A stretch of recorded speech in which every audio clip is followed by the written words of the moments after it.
Hello there. I'm Scotty. You're not. Okay then. We are on the road of sequels. Sequel-A-Thon 2 is roaring forward, proceeding to go in the direction. We are rolling with this Sequel-A-Thon 2, if I can learn how to speak frickin' English. And we have made our way to American Psycho 2. Now, I had no idea about this movie. I had nothing. I did some research afterwards. So as I said when I was going through my haul video, if you watched that, thank you, that I didn't know what this was. Was she his daughter? I didn't read the back. I just, was it she his daughter or someone trying to take up his legacy, which also isn't really true. Neither of those are true. But the reason I didn't put this in the back yet is I want to read the back because I read the back. Okay. First of all, it says the exciting and much anticipated sequel to the hit American Psycho. They're trying to sell this movie, aren't they? Patrick Bateman is dead. First line. Patrick Bateman is dead. So is my interest in this movie, but I wanted to do it for this. But his evil legacy continues in the body of Rachel Newman. That sentence makes it seem like he possessed her. Like Patrick Bateman is possessing this girl. That's not it at all. And that doesn't, evil legacy continues. It's not even his daughter, so that doesn't make sense. The only victim who managed to escape Bateman's grasp.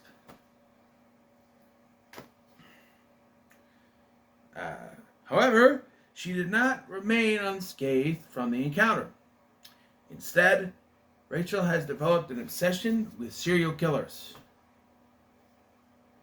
As you do. College is competitive for every student, and Rachel is no exception.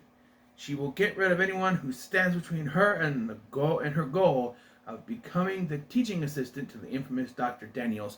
No, that is not right. They did not even put it right. They didn't even put it right. I was busting a gut about this. Dr. Daniels is her therapist. The professor is Robert Bobby Starkman, played by William Spock Shatner. A professor and former FBI profiler. They couldn't even get the damn name right in the back of the box or case. The rigors, whatever that word it means, of surviving college life can be challenging to a young, beautiful co-ed like Rachel. Calling her a young, beautiful co-ed is the only thing they've gotten right on the back of this thing. In a world, young and beautiful. Mila Kunis is gorgeous. I'm just saying. Anyway, in a world where the stakes are higher and sex can kill, lies the terror of the new American Psycho. Now, with that on the back, sounds like it could be a decent thriller film. Not a sequel to American Psycho. And in fact, this was not technically a sequel to American Psycho. I love American Psycho. It's a fantastic film. The ending is fantastic. It leaves you guessing, wondering what, actually happened. Did he actually commit the murders? Or was it all in his head? And if you put this, then I think you can get some answers. I don't know if you can count this as canon, but the fact that the beginning of this movie starts with him going to kill someone, I think we can assume either it actually happened or he started killing after the events of the first film, if you consider this canon. Because this was not supposed to be an American Psycho film. Apparently, this also subtitled somewhere as American Psycho 2 All-American Girl, but it's not on the box, and I don't think I saw it on Wikipedia. Not that I paid attention, but it's over here. So it was actually a script called The Girl Who Wouldn't Die. And they changed some things to make it an American Psycho, and I think I have an idea of the way it was going to go originally. I thought the Patrick Bateman stuff But yeah, so we start with, much like the first film, with a narration. Patrick Bateman narrated his life in that one, and Rachel Newman, our main character here, played by Mila Kunis, narrates what happened to her when she was 12. Her babysitter had a date with Patrick Bateman that went in the wrong way. She was able to get loose and kill Patrick Bateman. Because that's what you want to see in the sequel to American Psycho. The character we followed in the first film, it was the only reason to go see this movie, this is direct video, dying. But yes, she kills him. And apparently her babysitter too, I'm assuming. She was still alive, so, and they said that they found Bateman with his final victim, so yeah, so did she set it up to make it look like the victim, like he attacked the victim, and then she fought back and killed him and then died afterwards? I don't know. But they said that she was never found there. She was never known to be there. They never knew she was there. Bullshit. You grabbed that weapon, the ice pick or whatever it was, and you stabbed him. Your fingerprints are on there. You don't show her wiping it off. She was 12. I don't know if she even knew that. That's, I mean, cut to 12 years later. That can't be right. She's 24. In college? She's a freshman? I mean, that can happen, but it can't be. Maybe 12, maybe 6 years later. That's 18, right? Yeah, that makes more sense. 6 years later, in college, she's a freshman. And this movie does get a bit of a positive thumbs up for me because this has the distinction of being in a unique club. The Robin Dunn direct-to-video sequel club. That's right. Robin Dunn, Canadian actor, was in a handful of direct-to-video sequels in the 2000s. Skulls 2. American Psycho 2. There's one more too. I swear. He was in, Cruel Intentions 2 and Species 3. Yeah, he was in a 3. But he had, because they filmed these direct-to-video sequels in Canada because it's cheaper. And you can tell because sometimes they say sorry and about and just have a little bit of an accent to him. Also, Lindy Booth is here, who we know from her famous Ted Jackson and Wrong Turn, and we know she's Canadian, so that puts that in there. And I think Shatner's Canadian too, isn't he? I don't know exactly, but this was, yeah. So yeah, Robin Dunn plays this character named Max? I don't care. He's this guy who's sort of a laid-back loser. This whole thing is about getting a teaching assistant job, and that screams American Psycho, because that's what it was all about. Now, I will say Patrick Bateman was killing. Like, he killed Paul Allen because Paul Allen was trying to get his job. He tried to kill Lewis because Lewis also wanted his job, and then Lewis thought he was hitting on him, and that stopped him. Didn't deter Lewis, but yeah. So they took that, and now she's just killing. And I don't even know if that was even something they added from American Psycho that was in the original script. But the kills in this, bloodless. Really, you don't see anything. In fact, Robin Dunn's character gets strangled with a condom. That wouldn't work. Condoms do not have that much strength. Like this, it would snap before it strangled him. That's bullshit. It wouldn't work. It wouldn't work. That just doesn't. When they can snap when you're using them on you in the middle of the sexy times, you cannot. When they snap that easily, there's no way you can strangle someone with it. I'm sorry, it just doesn't work.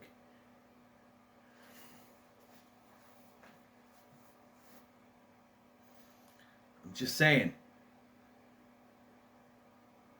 It's not how it works. But she wants this teaching assistant job, but of course, Cassandra, played by Lindy Booth, is the front runner because she's sleeping with Shatner, who's the Bobby Starkman.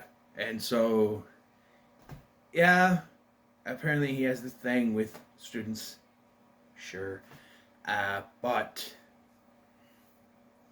yeah, so she starts killing each and every one of these students to get closer and closer to the teaching assistant job. She kills Cassandra. She kills Robin Dunn. She kills the Keith guy that I mentioned, which is a different character, and then, she... Yeah, there are even some that are off stream. What they do with Cassandra is like she's talking to her and fixing her up, and then it cuts, and she's just dead, and she's hanging her in a closet. There are these scenes where she goes to see her therapist. That's the doctor. Excuse me.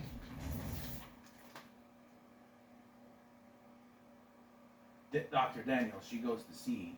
And he's also Starkman's therapist for some reason. Like, I know we're led to believe that he's like a campus therapist for students, but maybe I guess he does adults too. I don't know. But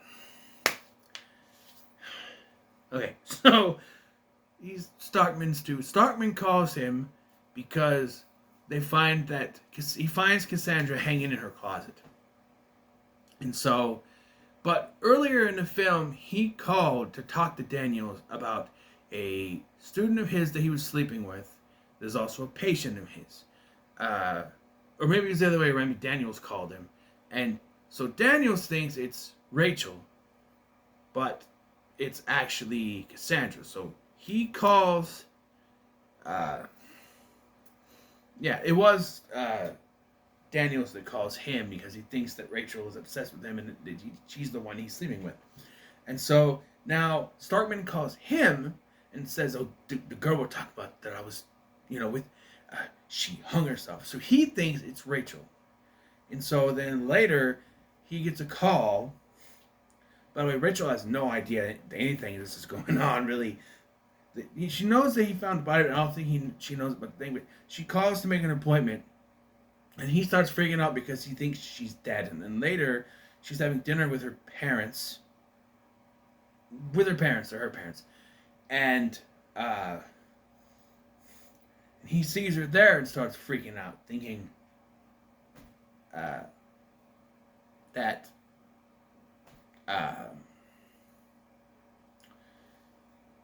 something's going on, because he thinks that she's dead and everything. She keeps calling him Eric, which isn't customary for a patient to call their doctor by their first name.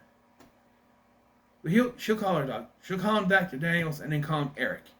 Back, whatever. Let's take a little deviation from the plot to talk about the musical score. What the hell is this music? I know it's direct to video, but the music in this is terrible. It's at one point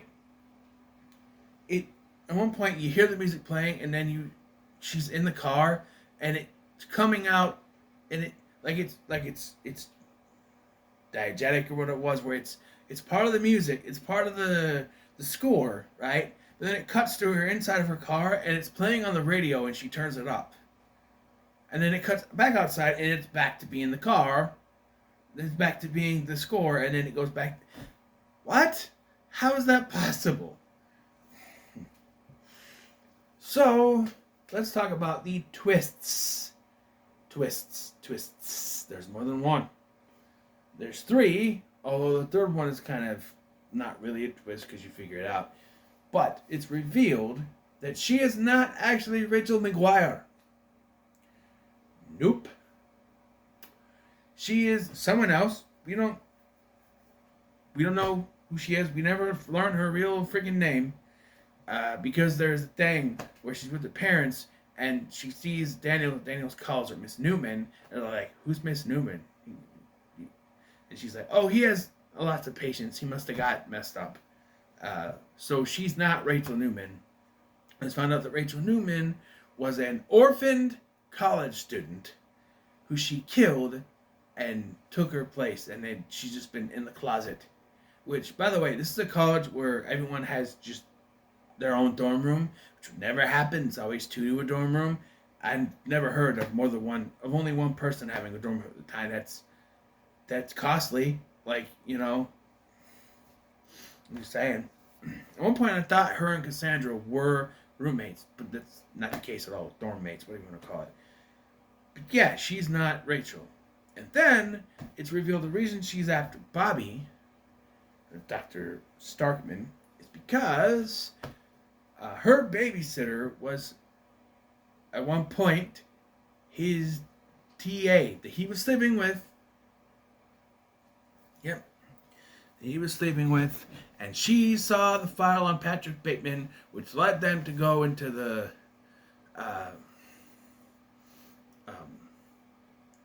to Bateman's apartment, where the scene from the beginning happened.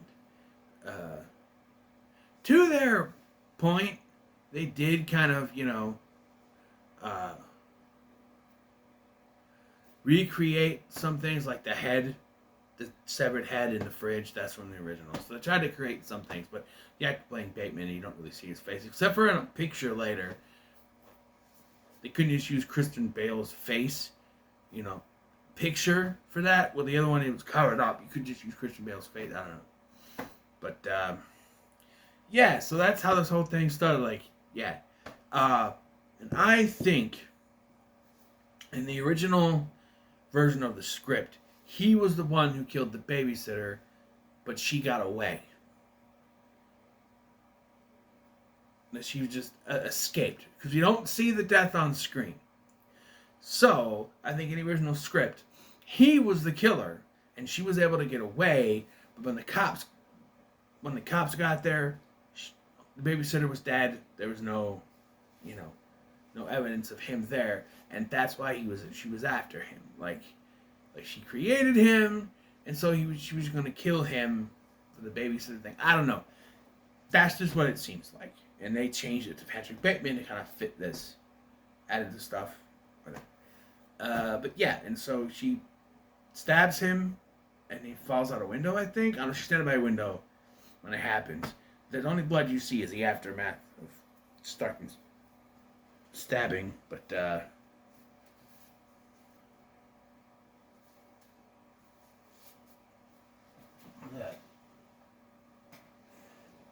oh, it's a broken piece of plastic. I thought it was a ladybug or something. It had little, like the wings pointing out. Maybe I thought it was the wings pointing out, ladybug, whatever. So yeah, and the third twist, you want to call it that, is there's this chase where she's like fighting with the cops, two cops, and which is another Canadian actor I've seen in a lot of things. She was in the Goosebumps episode, found in an auditorium. There's no night guy, but back and forth, and Daniels is also in the car because he's figured something else is going on. He hasn't been able to get in contact with Starkman and that sort of thing, and so she crashes off the road, and they assume that she's dead because they find Rachel McGuire's body because she put the body in there. Although, how did she do that? Was it in the trunk? Because Starkman's body was in there. And also, wouldn't they be able to tell that she's been dead for a while? I don't know. Maybe it took a while to find the body. I don't know. But still, the longer it's been down there, the longer it's been dead. And so, I don't know. She got away, and she pretends her name is Elizabeth McGuire. If you believe, you gotta have the perfect plan, because we got your food. This is a McGuire joke.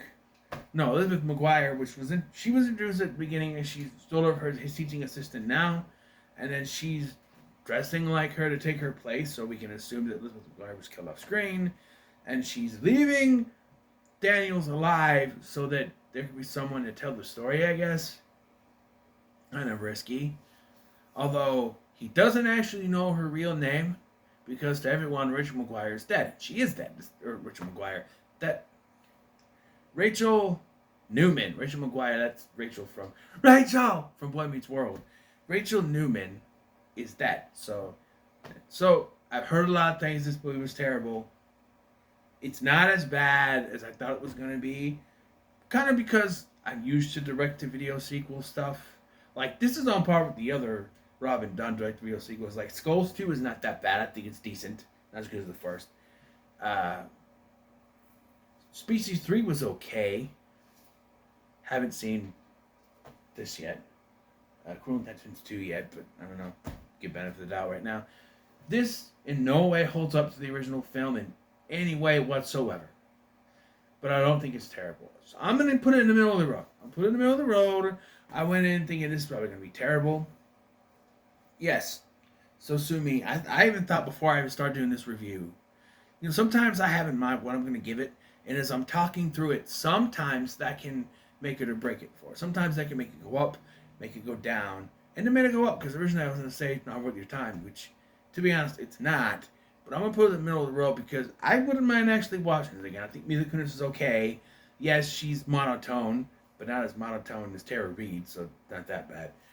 But I think most of the actors, maybe it's because I grew up watching Canadian stuff, so I'm used to all that, you know, like Big Wolf on Campus and Are You for the Dark and many more other Canadian produced TV shows, Degrassi, all that stuff. So I know how Canadian actors work. So maybe I'm used to that stuff. So, you know, maybe